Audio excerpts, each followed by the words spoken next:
పెళ్ళైనా పండగైనా వేడుక ఏదైనా పట్టుచీరల ప్రత్యేక వేదిక వారాహి సిల్క్స్. పల్నాడు జిల్లాలో మళ్లీ బగ్గుమంటున్నాయి రాజకీయ కక్షలు. పిడుగురాళ్ల మండలం తుమ్మల చెరువు గ్రామంలో వైసీపీ కార్యకర్తలపై అధికార పార్టీకి చెందినటువంటి నేతలు దాడి చేశారు. నాటుకర్రలతో వైసీపీ సానుభూతి పరులైనటువంటి వారి మీద అటాక్ చేయడం జరిగింది. ఈ దాడిలో సుంకు మల్లారెడ్డి, సుబ్బారెడ్డికి తీవ్ర గాయాలయ్యాయి. పిడుగురాళ్లలోని ఓ ప్రైవేటు హాస్పిటల్కు తరలించడం జరిగింది. ఇక కూటమి ప్రభుత్వం ఏర్పడినప్పటి నుంచి కూడా తమపై దాడులు జరుగుతున్నాయంటూ బాధితులు వాపోతూ ఉన్నారు. గతంలో తమ ఇళ్లపై రాళ్లు విసరడంతో పాటు గడ్డివాములను తగలబెట్టారంటూ కూడా చెప్పారు. ఇక పొలాల్లో నీటి పైపులను ధ్వంసం చేస్తున్నట్లుగా కూడా ఆరోపణలు చేశారు. మాకు అప్పుడప్పుడు వరిగడ్డు ఒకసారి తగలబెట్టారు, ఒకసారి 2 సార్లు రాళ్ళు వేసారు. ఇంటి మీదకి వచ్చి చేలో గొట్టాలు తగలబెట్టారు. ఊళ్ళో 2 లక్షల డబ్బులు కట్టించుకున్నారు. ఇళ్ళకి వచ్చి రాళ్ళు వేయటం, తాగినప్పుడల్లా గొడవలు చేస్తాను. మేము ఆడి పక్కకు వస్తాను, వెళ్ళిపోతూనే ఉన్నాం. తలకాయ పోతాను వస్తాను. అలా బాగా పోతుంటేనే మా తమ్ముడి మీద పట్టి నేను దిగి అందుకు నెట్టేసినాక కర్ర తీసుకొని వెయ్యి రాడు తీసుకొని కొట్టారు. ఎలక్షన్ కానీ జరుగుతుంది. ఇక ఈ అంశం గురించిన డీటెయిల్స్ మా ప్రతినిధి సత్యాన్ని అడిగి తెలుసుకుందాం.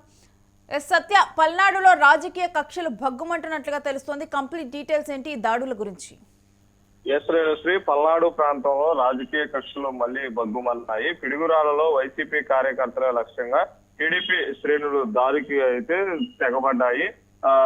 గత కొంతకాలంగా ఇరు వర్గాల మధ్య ఉన్న ఫ్లెక్సీ వివాదము మరియు స్థానిక రాజకీయ ఆధిపత్య పోరులో ఈ యొక్క హింసాత్మక ఘటన జరిగినట్లు దాడి తీసినట్లు కూడా అయితే మనకు తెలుస్తుంది. దాడి నేపథ్యం చూసుకుంటే పిడుగురాల పట్టణ కేంద్రంలో వైసీపీ నాయకులు ఏర్పాటు చేసిన ఫ్లెక్సీ విషయంలో ఇరు వర్గాల మధ్య వాగ్వాదం మొదలైంది. ఇది కాస్త ముదిరి పరస్పర దాడులకు కూడా దారి తీసింది. ఈ ఘర్షణలో అయితే వైసీపీ కార్యకర్తల నివాసాలు, వాహనాలు రాళ్ల దాడి జరిగినట్లు కూడా అయితే మనకు తెలుస్తున్న సమాచారం. పలు వైసీపీ శ్రేణులు గాయాల పాలవగా వారిని అక్కడే ఉన్న ప్రైవేటు హాస్పిటల్లో కూడా తీసుకెళ్లి చికిత్స నిమిత్తం ఆసుపత్రికి కూడా తరలించారు. వైసీపీ శ్రేణులు ఎక్కువగా దారోచంతో ఆరోపణ అధికార బలంతోనే టీడీపీ శ్రేణులు అరాచకాలు సృష్టిస్తున్నారు. పోలీసుల సమక్షంలోనే తమపై దాడులు జరుగుతున్నాయని కూడా అయితే వైసీపీ శ్రేణులు అయితే తీవ్ర ఆగ్రహం కూడా వ్యక్తం చేస్తున్నట్లయితే మనకు తెలుస్తుంది. రేణుశ్రీ, ఇంతకు ముందు కూడా పలుమార్లు కూటమి ప్రభుత్వం అధికారంలోకి వచ్చినప్పటి నుంచి కూడా మా మీద అనేక మార్లు దాడులు చేస్తున్నారు. దాడులు చేసి మా మీదే కేసులు పెడుతున్నారు. కానీ మేము పోలీస్ స్టేషన్కి వెళ్తే పోలీస్ స్టేషన్లు మా కేసులు తీసుకోవట్లేదని కూడా వైసీపీ శ్రేణులు తీవ్ర ఆవేదన కూడా చెందుతున్నారు. ఇంతకు ముందు కూడా పిడుగురాళ్ళు అనేకమైన దాడులు కూడా జరిగింది. వైసీపీ కార్యకర్తల లక్ష్యంగా టీడీపీ శ్రేణులు అనేక సార్లు పలుమార్లు కూడా వారి మీద దాడులు చేసి వారిని భయభ్రాంతులకు గురి చేసి ఎవరైనా సరే వైసీపీకి సంబంధించిన ఫ్లెక్సీలు కానీ, వైసీపీకి సంబంధించిన కార్యక్రమాలు కానీ, వైసీపీకి సంబంధించిన సోషల్ మీడియాలో కానీ ఎలాంటి యాక్టివిస్టులు ఉన్నా వారి మీద దాడులు చేసి వారిని భయభ్రాంతులకు గురి చేస్తున్నట్లు కూడా వైసీపీ శ్రేణులు అయితే ఆరోపిస్తున్నారు. కానీ గురిజాల మాజీ ఎమ్మెల్యే కాసు మహేష్ రెడ్డి వారికి దగ్గరుండి వారిని ఎవరైతే వైసీపీ శ్రేణులు భయభ్రాంతులకు గురవుతారో వారికి నచ్చజెప్పే ప్రయత్నం, వారికి ధైర్యం చెప్పే ప్రయత్నం చేసినా గానీ అది చేసిన వెంటనే మరి 2-3 రోజుల్లోనే టీడీపీ శ్రేణులు వైసీపీ శ్రేణులను లక్ష్యంగా చేసుకుని దాడులకు తెగబడి వారి కుటుంబాలను కానీ వారిని కానీ భయభ్రాంతులకు గురి చేస్తున్నారు. అయితే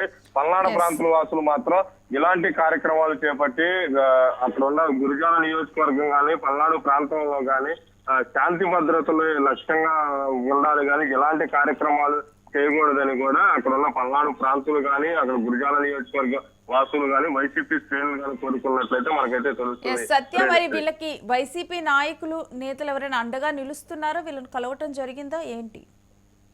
రేణుశ్రీ, కాసు మహేష్ రెడ్డి ఇప్పటికే వారిని ఫోన్ లో పరామర్శించినట్లు కూడా అయితే మనకు తెలుస్తుంది. అయితే ఈ రోజు వారు ఎక్కడైతే ప్రైవేట్ హాస్పిటల్ ఉన్నారో ఆ హాస్పిటల్ కూడా వెళ్ళి వారిని పరామర్శించే కార్యక్రమం కూడా అయితే ఈ రోజు కాసు మహేష్ రెడ్డి షెడ్యూల్ లో కూడా అయితే మనకు తెలుస్తుంది. కాసు మహేష్ రెడ్డి వారిని పరామర్శించి వారి యొక్క అసలు దాడికి సంబంధించిన ఎలా జరిగింది ఏంది అనే వివరాలు కూడా తెలుసుకునే ప్రయత్నం కూడా అయితే ఈ రోజు చేస్తున్నారని కూడా అయితే వైసీపీ శ్రేణులు తెలుపుతున్నారు. Renushree. S Satya, stay with us. మీ దగ్గర నుంచి మరిన్ని అప్డేట్స్ తీసుకుంటాం. ఇక పల్నాడు జిల్లాలోనైతే రాజకీయ కక్షలు బగ్గుమంటున్నాయి. ఇటు కూటమి ప్రభుత్వం అధికారంలోకి వచ్చినప్పటి నుంచి కూడా మా మీద దాడులు పెరిగాయంటూ కూడా వైసీపీ చెబుతోంది. తమను వెళ్లే దారిలో కూడా అడ్డుకోవటం, అదేవిధంగా తాగి వాళ్ళ ఇళ్ల మీదకి వచ్చి గొడవలు చేయటం, ఇటువంటి ఘటనలు తరచూ జరుగుతూ ఉన్నాయని కూడా చెప్తూ ఉన్నారు. ఈరోజు ఆ దాడి ఇంకొంచెం శృతి మించినట్లుగా కూడా చెబుతూ ఉన్నారు. మరి ఈ క్రమంలో కూడా అక్కడ పోలీసులు ఎటువంటి చర్యలు తీసుకోవటం లేదు అంటూ కూడా వారు వాపోతున్నటువంటి సందర్భాన్ని మనం చూస్తున్నాం.